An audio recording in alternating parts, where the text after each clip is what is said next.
Good evening, welcome to our homestead and welcome to our garden. Tonight we are going to be talking about everything that we are planting in October in Zone 8B in the southern United States. Let's get going.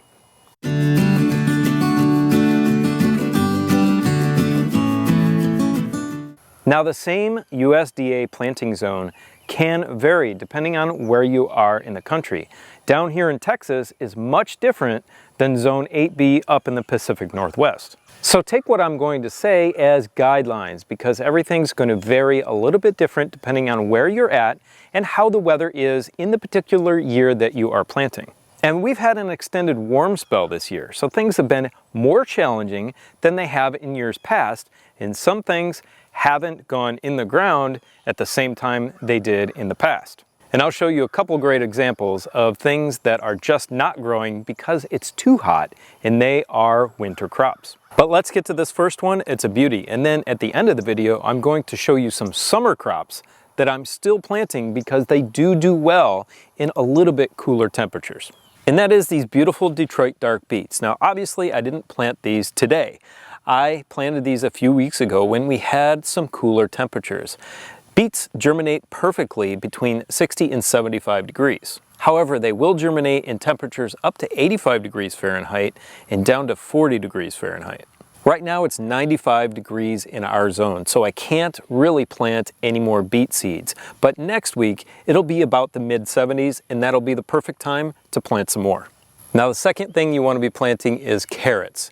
And carrots do not germinate well in the heat.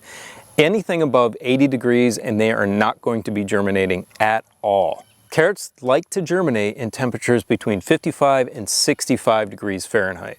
So I planted these carrots just a few days after those beets, and you can see hardly anything came up. When you're buying your seeds, make sure you buy enough seeds to overcome challenges like this, because temperatures can fluctuate year to year to year. Nothing is ever really the same from year to year, and you really have to know your zone and your place that you're planting in. Now, something that helps us out a ton is an online planner for seeds, and we do use something called SEEDTIME. If you're interested in checking that out, you can get $5 in free seeds if you sign up. The link is in the description below the video.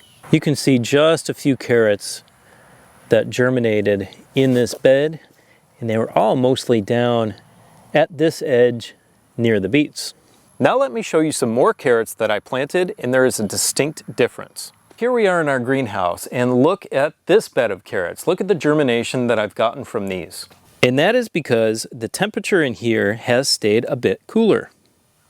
Additionally, we have the shade cloth on our greenhouse, and that helps out a ton with germinating things that struggle in the really strong sun. And carrots are definitely one of them.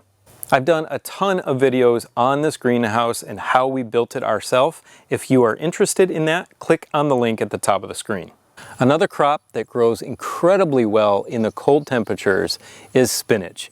And it will even take a frost, but you need the right temperature to germinate spinach. And I got mine in when I thought it was going to be cool, and then it warmed back up again. So I actually got a really poor germination rate out of this bed. I only had a few seeds come up out of about 100. Here are those two poor lone spinach that came up out of this entire row. Spinach germinates the best between 40 degrees Fahrenheit and 75 degrees. Our temperatures did dip down, but they shot up pretty quick, and that killed the germination on our spinach this year. But it's still October, and it's a perfect time to plant more spinach. We plant these two varieties, which are Merlot Nero and Viking Matador. They do incredibly well in this area of Texas, but of course, you've got to have those temps correct. Our next crops that we're going to talk about are all of the crops within the cruciferous vegetable family. That includes cabbages, broccoli, cauliflower, Brussels sprouts, bok choy, arugula, and many more. Let me show you what we seeded in the garden and then also what we grew in the house and transplanted outside. Down here next to our spinach, you can see we've got some bok choy. This is a perfect winter veggie.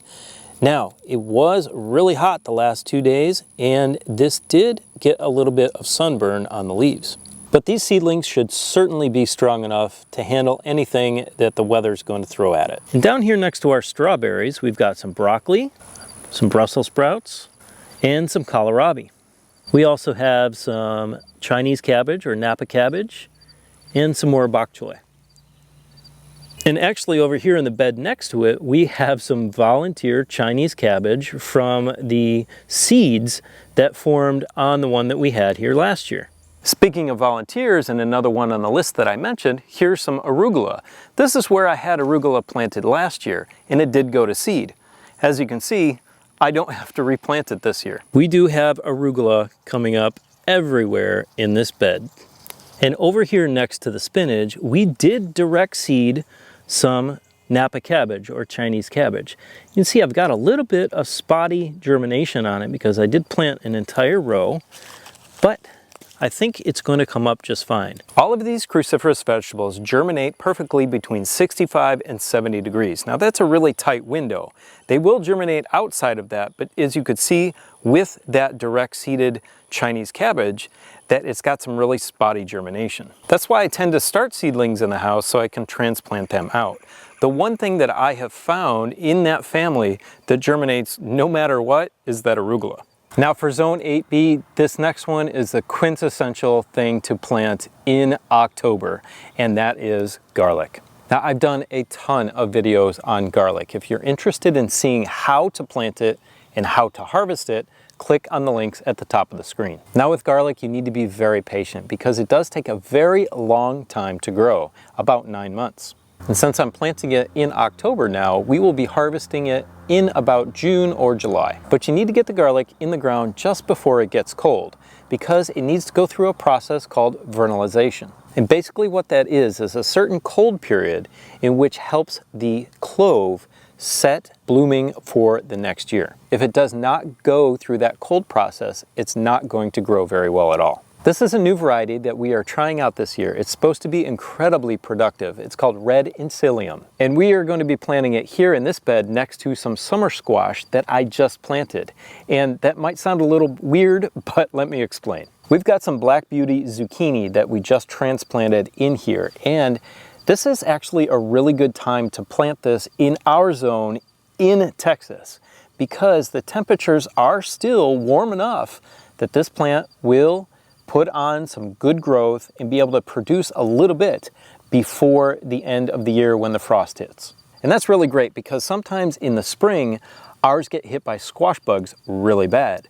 So if we wait until this time of year, the squash bugs are already gone and they do produce well. Something else that produces well that is a summer crop that I just planted is over here.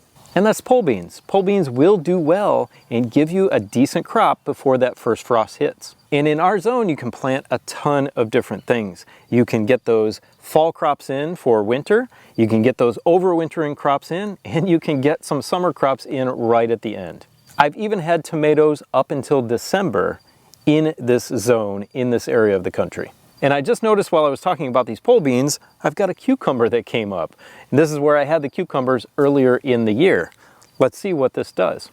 Now the last thing that you can plant at this time of year are fava beans. Fava beans are pretty amazing because they will overwinter. Now you don't want to plant them too early because if they get too tall during the winter, there can be some damage from freezing.